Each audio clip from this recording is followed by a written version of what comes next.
isang panalangin na pangungunahan ni Dr. Adalberto Ambrosio na susundan naman ng pag-awit ng lupang hinirang at himno ng lalawigan ng Quezon.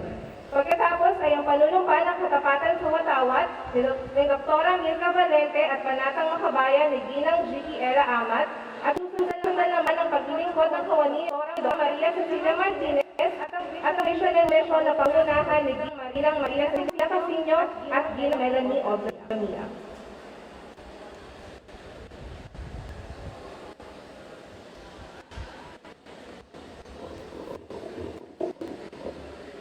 Sama-sama po tayo langin. Dami natin na banal na presensya ng ating Panginoon. Sa kalaman, anak, ng Espiritu Santo. Amen. Mahal naming Panginoon, pinupuri ka namin at pinaparangalan sa aming pagtitipong ito sa pagsimula ng aming paglilingkod.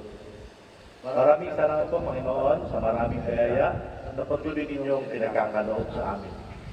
Sa dakilang pagkakataon na kami ay makapaglingkod sa aming kapwa at sa aming mga kababayan sa pamamagitan ng aming mga trabaho bilang mga kawani ng pahamalang panaliligan ng Quezon. Maraming salamat din po sa inyong pagmamahal at pag-aruga sa amin at sa aming bayan. Maraming salamat, Panginoon, na kami iyong binuklod sa pagkakaisa, pagkakaibigan at pagtutulungan bilang mga kawani na nagbibigay sigla sa pagtupad ng aming mga gawain. Panginoon, amin pong samo at dalangin na kami ay palagi ninyong gagabayan at papatubayan sa aming mga gawain, lalo na po ang mga namumuno sa amin. Ilayo po kami sa mga kalamidad at sa lahat ng hidwaan at di pagkakaunawaan. At lagi po sang nawang maghari ang kapayapaan. Tulungan po higit ang aming mga kababayang nangangailangan. Panginoon, hiling po namin bilang isang lalawigan na tulungan po kaming maisulong sa pumuno ng aming mahal na Gobernador Dr. Rahel San ang aming vision at mission na sanay inyong naway tinakda para sa kundaran ng aming sambayanan. Ang lahat pong ito ay malugod namin tinataas sa iyong banal na pangalan. Amen. In the name of the Father, the Son, and the Holy Spirit.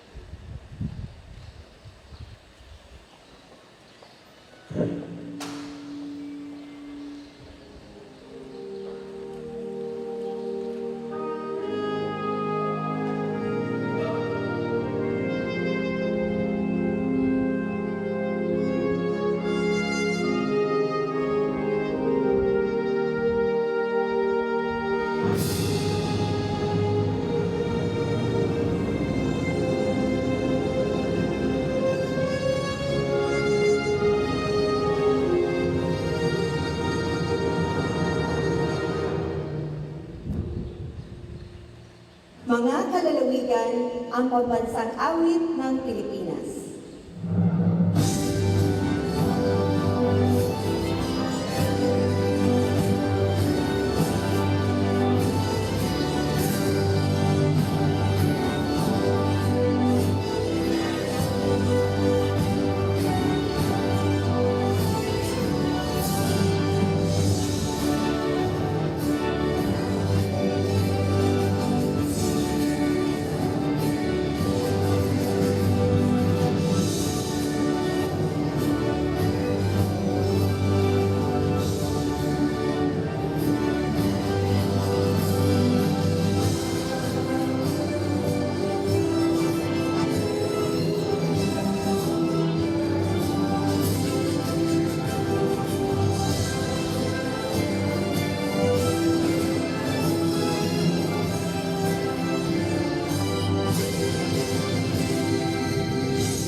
Nangarap ako para sa aking anak, sa aking pamilya. Buong puso akong naikisa sa pananatili ng kaayusan. Isa ako ng lahat sa pagbalangkas ng mga alitutunin sa ikabulan at ating pinakamamahal na lalawigan. Buong lakas akong naniniwala sa aking sarili. Nakaya kong magtagumpay. Naninindigan kami Sa pagbuo at pagtayo na matibay at magaganda, gusali at lansangan. Nabubuhay ako para tuparin ang pangarap ng lahat.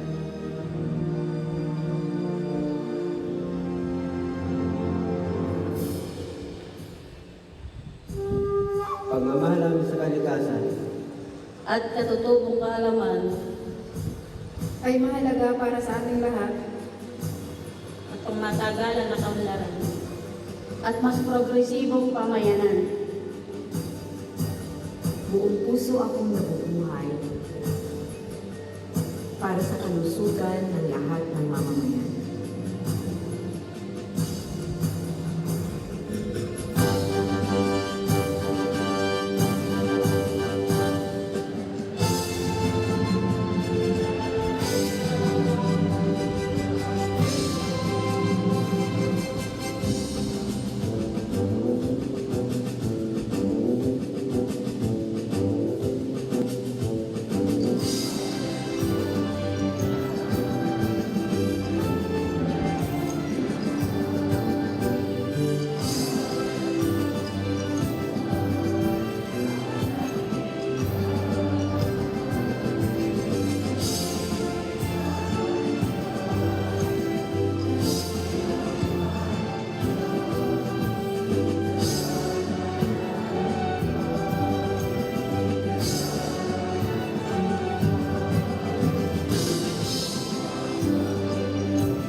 Itaas po natin ang ating kanang kamay sa ayos ng panunumpa. Panunumpa ng katapatan sa watawat ng Pilipinas.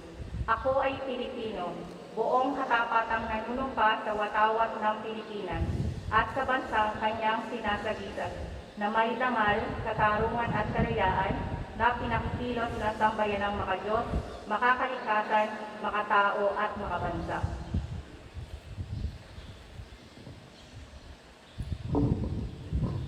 Panatang makabayan, iniibig ko ang Pilipinas, aking lupang sinilangan, tahanan ng aking lahi. Kinukukup ako at tinutulungang maging malakas, masipag at marangal. Dahil mahal ko ang Pilipinas, diringgin ko ang payo ng aking magulang. Susundin ko ang tuntunin ng aking tanggapan. Tutuparin ko ang mga tungkulin ng isang mamamayang makabayan, naglilingkod, nag-aaral at nagdarasal ng buong katapatan. Iaalay ko ang aking buhay, pangarap at sisikap sa bansang Pilipinas.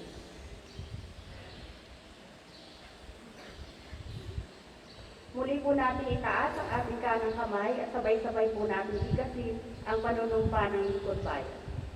Ako ay isang lingkod bayan na tiwalang ipinagkaloob ng mamamayan. Maglilingkod ako ng may malasakit, katapatan, at kahusayan na walang kinikilingan.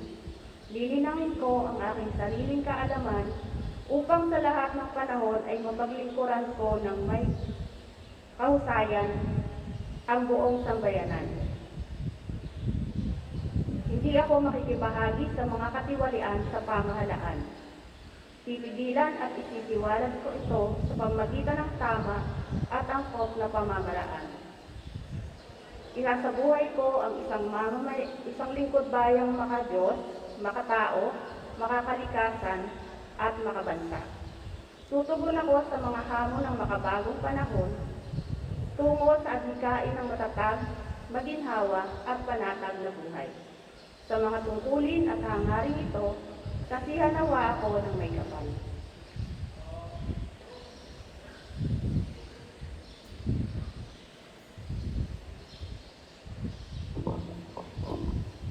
Sabay-sabay po natin bigkasin ang Quezon Vision. A progressive and healthy Quezon Province as the prime agritourism destination in the region, active that they are reliable services and inclusive services, competent leadership, and empowered citizens. In Tagalog, isang maunlad at malusog na lalawigan ng Quezon bilang nangungunang destinasyong pang-agriturismo sa rehiyon sa taong 2030 na iniangat ng maaasahang serbisyo para sa lahat, mahusay na pamunaan at makapangyarihang mamamayan. Sabay-sabay po nating bagkasin ang misyon ng Quezon Province.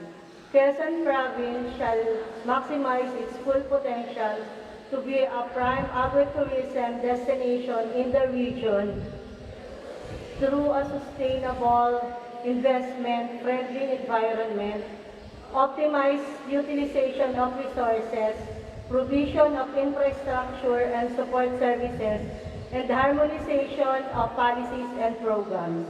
It shall promote socio-economic development by providing accessible and quality healthcare services and education, enhancing agricultural and fishery production, intensifying livelihood opportunities and job generation, building better and more infrastructure, ensuring a well-balanced nature and competitive tourism industry, and advocating people's participation through the observance of good governance. Ngayon naman po ay pakinggan natin ang mensahe at pag-uulat patungkol sa aktibidad ng aming tanggapan nitong Enero hanggang Disyembre ng taon.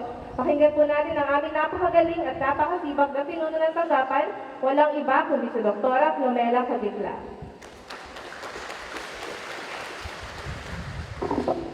Magandang umaga po sa ating lahat, sa ating pong minamahal na Governor Dr. Helen Dan, sa ating pong masipag at butihing Vice Gobernador, Governor Third Alcala, sa ating pong Provincial Administrator, Sir Manny Botardo, sa ating pong mga bukal na naandito, si Bukal Jerry Talaga, Bukal Jackie De Limos, Bukal Vinet Alcala. Sa totoo lang po may labo ang mata ko, hindi ko makita. Bukal po yung buong galing. Si EA Romano Talaga po, tama po ba? At sa lahat po ng mga executive assistants at mga department head, di ko na po kayo iisa-isahin dahil sa totoo lang po, di ko na po talaga makita. Sa lahat po ng mga kawani ng pamahalaan ng panlalawigan, magandang umaga po sa inyong lahat. So para po sa accomplishment ng Office of the Provincial Veterinarian noong nakaraang taon, 2023, so nais po namin ito ipakita sa pamamagitan po ng isang EDP na ginawa po ng aming IEC team. So panoorin po natin.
kay Governor Dr. Helen Tan at sa panlalawigan sa patuloy po ng pagsuporta sa tanggapan ng panlalawigan veterinaryo para maisagawa po namin ang aming mandato upang paunlarin at protektahan ang industriya ng paghahayupan dito sa lalawigan.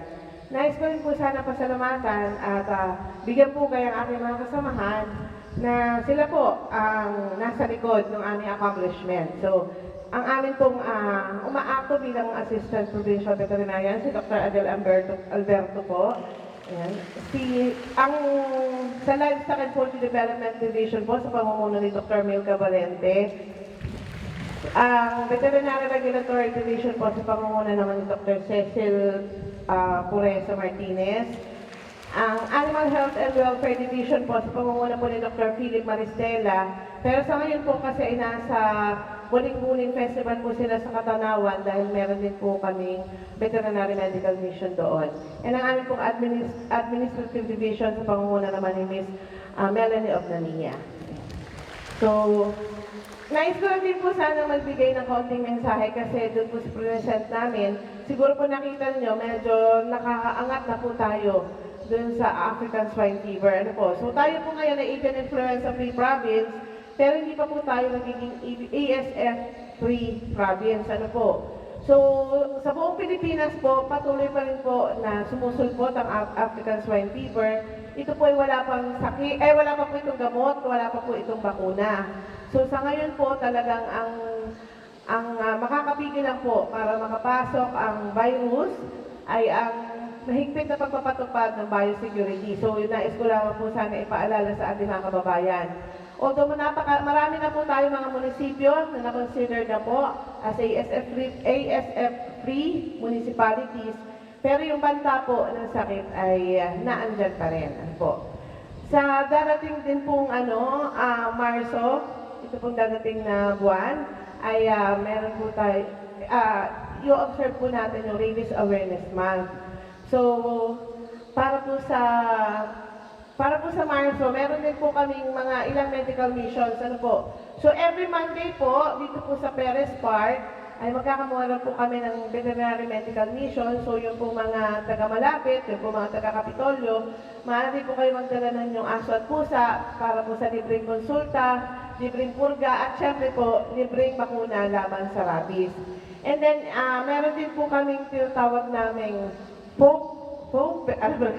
perfectly captured moments. Ano po?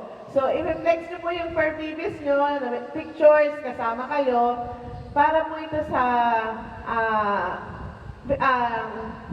promotion ng responsible pet ownership. Ano po? Kasi ang rabies po, mas mapipigil natin siya, mabilis po siya mapigil kung ang lahat po na nag-aalaga ng aso ay iniyayakap yung responsibilidad na pag nag-alaga ka ng aso, ito ay aalagaan mo at ito ay papapakunahan mo.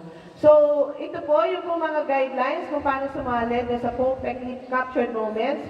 Ito po ay aming ipopost dun sa aming FB page, yung Office of the Provincial Veterinarian Quezon, or dun po sa aming Facebook account, Provet Quezon.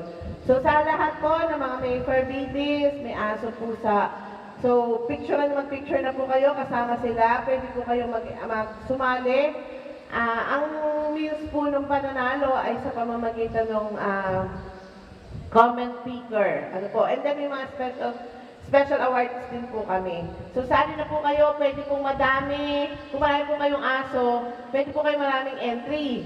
Pero isang aso, isang entry. Ano po? Tapos meron po doong guidelines. So, hopefully po this coming March ay makasali po yung ating mga fur parents. So, yun lamang po at maraming salamat po sa inyo. Maraming salamat po, Doc Lomel. Para naman po sa mensahe ng ating butihing ina ng lalawigan na si Governor Angelina Doctora Helen Tan, pakinggan po natin ang kanyang kinatawan. Tinatawagan po natin ang pinakamabait at pinakabaupoging Vice Governor ng ating lalawigan, Vice Governor Third Alcala.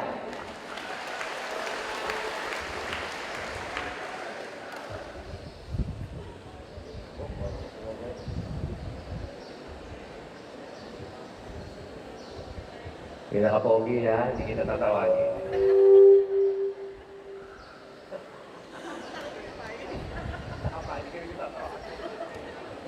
Magandang umaga po sa ating lahat. Parang kinakabahan ko kayo ah.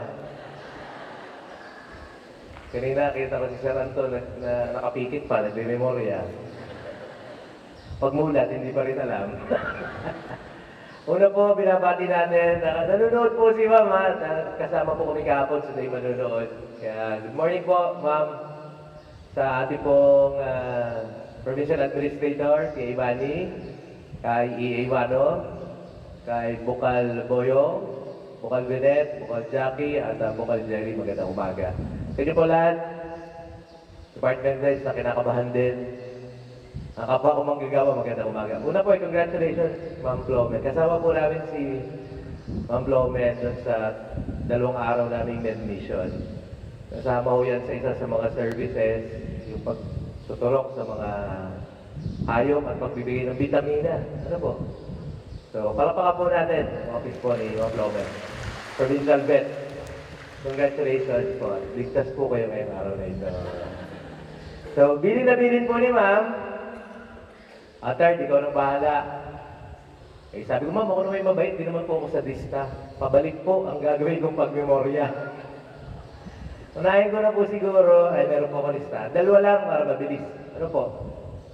Parang Jerry, anong oras na? Hindi, anong oras na? Parang ka naman kinakabahan kayo. Tinatanong ko lang naman yung oras. Ano oras? Menos 10. Mabilis lang po at may marami pa po tayong gagawin. 2 lang po aming tatawagin. Siyempre, dapat pag alam ng ating mga empleyado, nating lahat, dapat ang una magpapakitang gilas dyan ay yung HR natin. Siyempre, paano natin sila obligang magmemorya ay kung yung ating pinuno ng tanggapan ay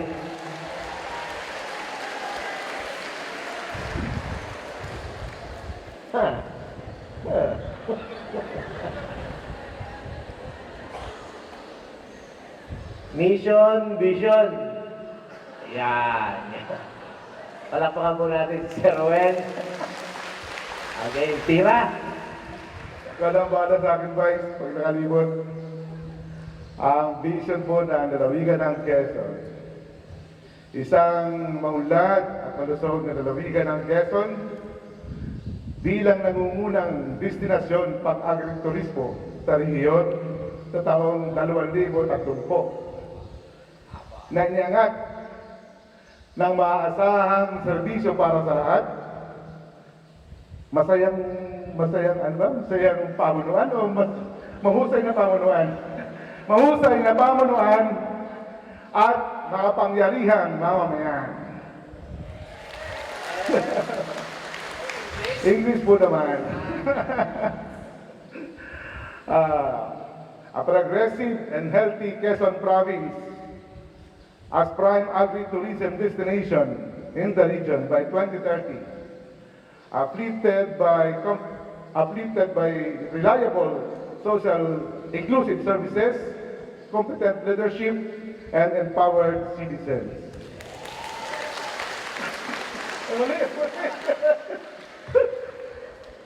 Mission.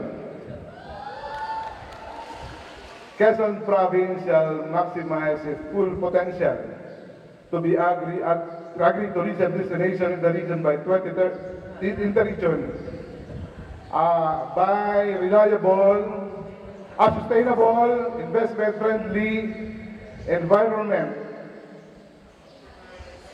optimized utilization of resources, provision of infrastructures and support services, and harmonization of policies and programs.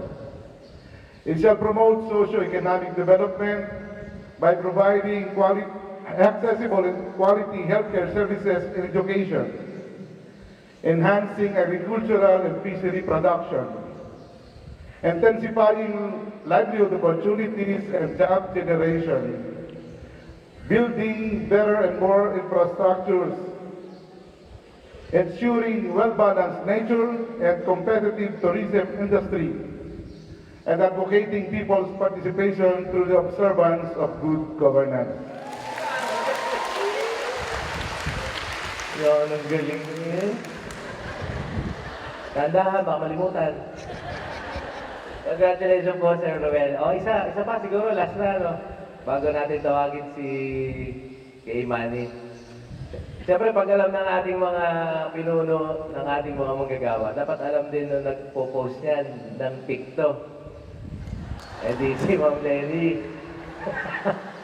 Last na po ito. Nandiyan po si Ma'am. Biglang nilagkat siguro, ano po? Nandiyan po si Ma'am Lenny Laigo. Yung pong kasunod sa kanyang opisina. Sino yun? Ma'am! Relax lang po, relax lang. Kung maliit na bagay po yan.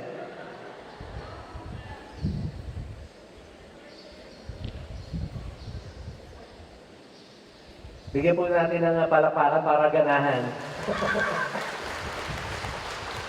Morning, ma'am. Ay, dami-dami naman doon. Dami-dami naman tatawagin. Bibigyan tayo ng inspiration sa kanila. Good morning po.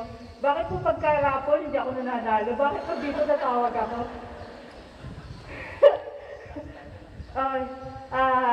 Vision. A progressive and healthy Quezon Province as a prime destination, agri-tourism destination in the region by 2030. Uplifted by reliable and inclusive services, competent leadership, and empowered citizens. Hindi ko po talaga memorya sa Tagalog. Mission. Quezon Province shall maximize its full potential to be prime agri-tourism destination through a reliable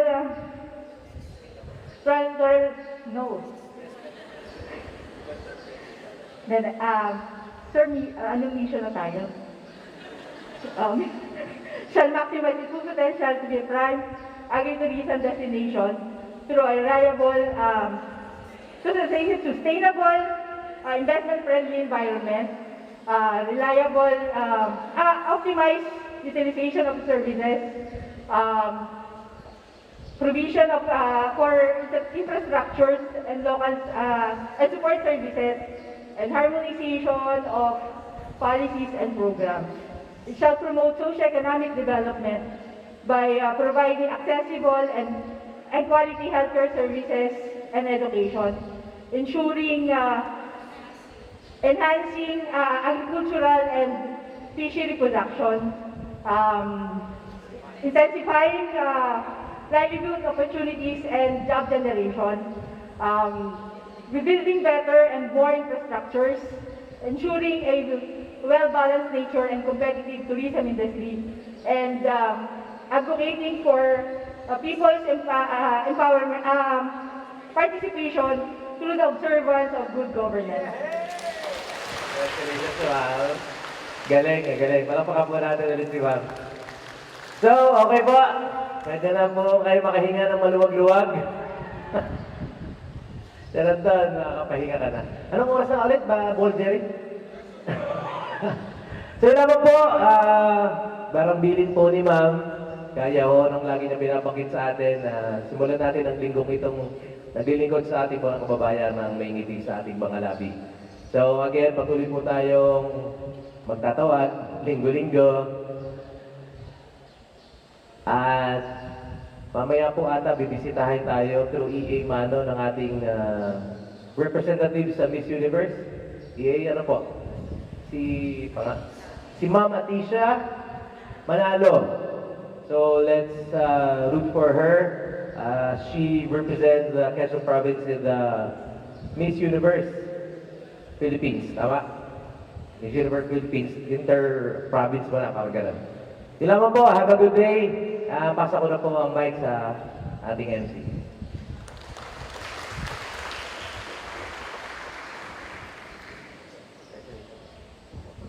Tinatawagan din po natin sa harapan ang isa sa pinakamasibang na Provincial Administrator, Sir Manny Botardo.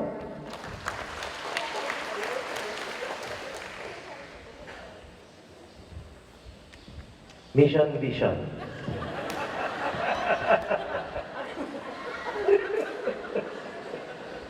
Magandang umaga po sa inyo lahat. Hello po ma'am, nanonood po si Gob. Ano po? May bilin po si Gob. At napapansin po kasi na meron tayo yung mga empleyado natin ay office hour, ay aktibo sa social media. Ano po? May nagpe-Facebook. Yan. Ang bilin po ni Gob, from 8 to 5 ay iiwasan po natin na tayo po ay mag-Facebook or any social media. Ano po? Pero before 8 ay pwede, and after 5, pwede po. Ano po? Ang pakiusap lang po ni Gob sa pag-social media natin ay maging aktibo po tayong kapartner ng ating pamahalang panlalawigan sa pag-disseminate ng mga magagandang balita.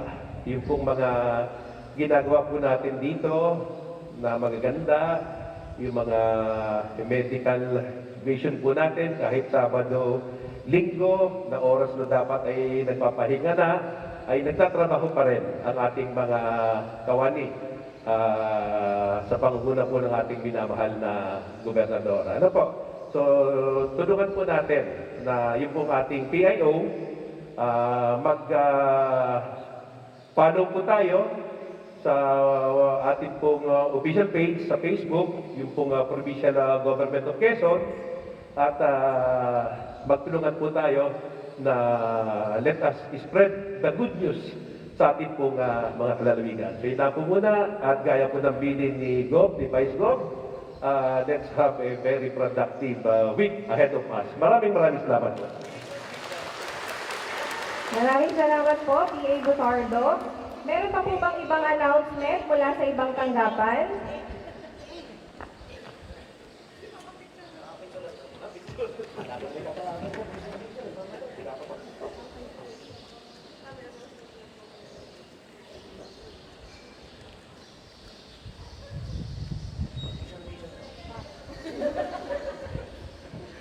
Good morning po, Vice Go po.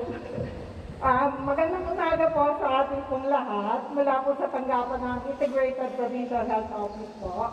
Sa pamumuno po ni Dr. Christine May Jean Villaseñor, Provincial Health Officer ito po, amin pong ipinababatid ng aming tanggapan ay maglulugsad po ng Offline Bantay Puso Campaign para sa empleyado po ng Kapitolyo. Sapagkat alinsulit po sa Proclamation number 1096 na nilagdaan noong 1973, ang buwan po ng Pebrero ay tinatawag na Philippine Heart Month, na kung saan tayo po ay hinihikayat na mapangalagaan ang kalusugan ng ating puso. Kada taon po kasi ay pabata na po ng pabata ang nagkakaroon po ng sakit na may kaugnay sa puso dahil sa hindi malusog na uri ng pamumuhay o unhealthy lifestyle. Bilang bahagi po ng Offline Bantay Puso Campaign, ang ating pong probinsya, inilunsad po natin yung 7 days healthy ways po. Bale, meron po kaming ginawa na para sa 7 araw na paraan para po magkaroon tayo ng healthy heart.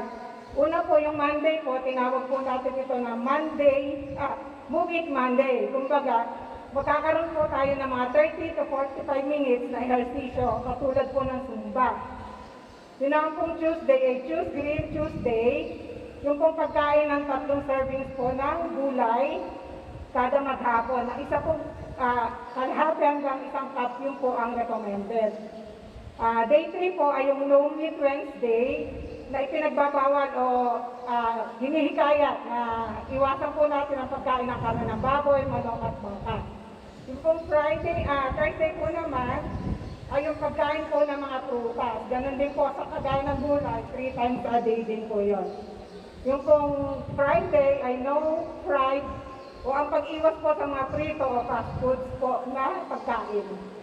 Yung day 6 naman po, yung Saturdays, stress-free ang iyong Sabado. Bale, mag-exercise po, yung makakapagpasaya po sa inyong puso ay inyo pong gawin. At yung pong day 7 ay yung No Sweet Sunday na pag-iwas po sa lahat ng matatamis, maging inumin po o pagkain. At kaugnay po nito, magkakaroon po kami ng libre po na blood sugar test po, cholesterol at saka po uric acid. By schedule po yon, yung iba pong office, nalibutan ko na, naka-schedule po yon, bakit 3 Mondays po yon. Tapos meron din po kami kasamang doktor na pwede po tayo mag-consult, tapos kung makita po na meron pong kailangang maintenance meds at bagong may-enroll po dun sa Honey Heart Club, edi mabibigyan po ng konting gamot po. Yun lamang po at maraming salamat. May iba pa po bang announcement mula sa ibang tanggapan? Kung wala na po, ay masigla tayo magtrabaho sa ating kanya-kanyang opisina, taglay ang ngiti sa mukha ng bawat isa. Maraming salamat po at muli magandang umaga.